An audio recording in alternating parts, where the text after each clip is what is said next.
Hello friends, ఎలా ఉన్నారు? Welcome to Elvin Audios. So ఈరోజు వీడియోలో అయితే ఇక్కడ మీరు చూస్తుంది 5.1 డిజిటల్ యాంప్లిఫైర్ అండి. సో ఇది మనకి ఆర్డర్ వచ్చేసరికి వైజాగ్లో సీతమ్మధార నుంచి వెంకట్ గారు అయితే ఆర్డర్ ఇచ్చారు. సో ఆయన ఫుల్గా కస్టమైజేషన్ చేయించుకున్నారు. సో రూమ్ హాల్ సైజ్ పెద్దది అని చెప్పగానే సో మన సైడ్ నుంచి కొన్ని సజెషన్స్ అయితే ఇవ్వడం జరిగింది. సో ఆయన సజెషన్ త్రూగా వెళ్ళడం అయితే జరిగింది. సో ఇంటర్నల్ ఏమేమి యూజ్ చేసాం అండ్ అవుట్పుట్ ఎలా వస్తుంది అనేది ఈ వీడియోలో అయితే కవర్ చేస్తాను. సో వీడియో అయితే ఫుల్గా చూడండి. సో ఫస్ట్ టైం మన ఛానల్ని చూస్తున్నట్లయితే సబ్స్క్రైబ్ అయితే చేసుకోండి. ఓకే ఫ్రెండ్స్, సో ఇంటర్నల్ చూసుకున్నట్లయితే మనం ఇప్పటివరకు అయితే అన్నీ కూడా టైప్ 3 అండ్ టైప్ 14 ట్రాన్స్ఫార్మర్స్ అయితే యూజ్ చేసాం. For the first time type 16 transformer అయితే మనం యూజ్ చేస్తున్నాం. సో మనకి రాబోయే వీడియోస్లో కూడా మాక్సిమం టైప్ 16 ట్రాన్స్ఫార్మర్ ఉంటుంది. టైప్ 16లో 24 వోల్ట్ 12 ఆంపియర్ ట్రాన్స్ఫార్మర్ అయితే తీసుకోవడం జరిగిందండి. సో మీకు టైప్ 16 అంటే మనకి హైట్ అనేది 4 ఇంచెస్ వస్తుంది అండ్ విడ్త్ అనేది మనకి 2 ఇంచ్ 2.5 ఇంచ్ వస్తుంది, 3 ఇంచ్ వరకు వస్తుంది. సో అది మనకి ఆంపియర్ మీద డిపెండ్ అయి ఉంటుంది. సో మీకు అవుట్పుట్ కూడా చాలా బాగుంటుంది. ప్యూర్ కాపర్ ట్రాన్స్ఫార్మర్ అండి ఇది. సో కస్టమైజేషన్ చేయించింది ఇది అండ్ మీకు అవుట్పుట్ వెర్షన్లో అయితే ఎక్కడ కూడా డ్రాప్ అనేది ఉండదు. 4 ఫిల్టర్ పవర్ సప్లై అయితే యూజ్ చేయడం జరిగిందండి. నెక్స్ట్ వచ్చేసరికి ఆడియో బోర్డు. సో ఆడియో బోర్డులో వచ్చేసరికి మనకి JBL 1500 యూజ్ చేస్తున్నారు కస్టమర్. సో దానికి తగ్గట్టుగా బేస్ కావాలనుకుంటే సో ఖచ్చితంగా మనకి హెవీ అవుట్పుట్ ఉంటేనే సబ్బూఫర్ నుంచి మంచి అవుట్పుట్ అనేది మనం పొందగలం. సో దానికోసం అనేసి మనం రవి నుంచి 6.5 మోనో బోర్డ్ అయితే తీసుకోవడం జరిగింది. సో ఇది మనకి 350 వాట్ RMS వరకు ప్రొడ్యూస్ చేయగలదు 4 ohms ఇంపిడెన్స్లో. అండ్ అదేవిధంగా 5 ఛానల్కి వచ్చేసరికి శక్తి 10 watt అయితే తీసుకోవడం జరిగిందండి. ఇది మనకి అప్ టు 100 వాట్ అనేది డెలివరీ చేస్తుంది 4 ohms ఇంపిడెన్స్లో. సో నెక్స్ట్ స్పీకర్ ప్రొటెక్షన్ వచ్చేసరికి ఎక్స్ట్రీమ్ యాంప్స్ నుంచి స్పీకర్ ప్రొటెక్షన్ అయితే తీసుకోవడం జరిగింది. సో ఇది మనకి ఇండివిజువల్ ఛానల్కి రిలే ఉంటుంది. సో సబ్బూఫర్కి వచ్చేసరికి 15 ఆంపియర్ రిలే ఉంటుంది. రిమైనింగ్ అన్ని ఛానల్స్ కూడా 8 amp రిలే అయితే ఉంటుంది. సో ఇది కూడా మీకు చక్కగా పనిచేస్తుంది. సో మనకి ఆన్ ఆఫ్ చేసేటప్పుడు అన్వాంటెడ్ సౌండ్స్ కూడా మనకి రావు.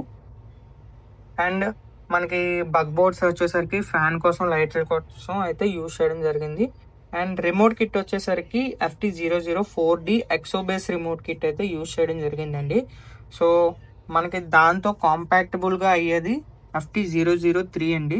సో ఈ రెండు కంబైన్ అయినప్పుడు మనకి మనం బ్లూటూత్లో కానీ లేదంటే పెన్ డ్రైవ్ కానీ ఆక్స్ కానీ పెట్టేటప్పుడు మనకి ప్రోలాజిక్ 2 కాకుండా డిఫరెంట్ మోడ్స్ అయితే ఉంటాయి. So movie mode, emulation mode, virtual mode and multi channel stereo mode అనేది ఉంటుంది.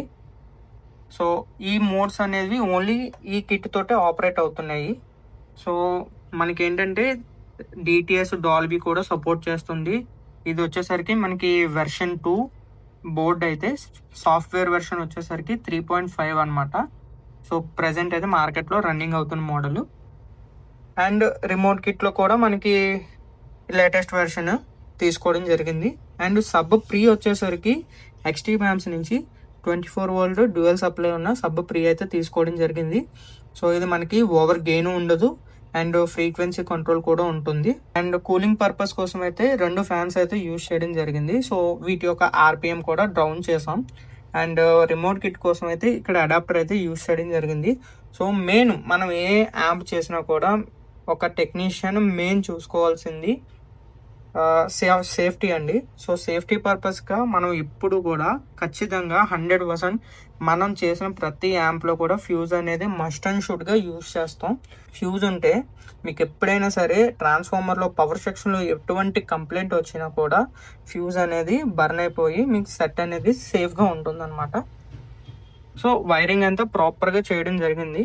సో మనకి ఇన్పుట్స్ వచ్చేసరికి ఏమేమి ఉంటాయంటే HDMI ARC ఇన్పుట్ ఉంటుంది and optical input, coaxial input and auxiliary inputs అయితే 2 ఉంటాయి. సో దాంతోపాటు బ్లూటూత్ అండ్ USB ఆప్షన్ కూడా ఉంటుంది. సో ఫ్రంట్ లుక్ చూసుకున్నట్లయితే మ్యాట్ బ్లాక్ అయితే ప్యానెల్ అయితే ఇవ్వడం జరిగింది. సో దాంతోపాటు నాబ్ లైటింగ్ వచ్చేసరికి మనకి వామ్ వైట్. సో వామ్ వైట్ కూడా మనం చాలా వరకు డ్రాప్ చేసి ఇచ్చాము. సో మనకి ఎక్కడ కూడా ఓవర్గా డామినేట్ చేసే విధంగా అయితే లైటింగ్ అనేది ఉండదు. సో డిస్ప్లే చూసుకున్నట్లయితే blue and white combination display అండి.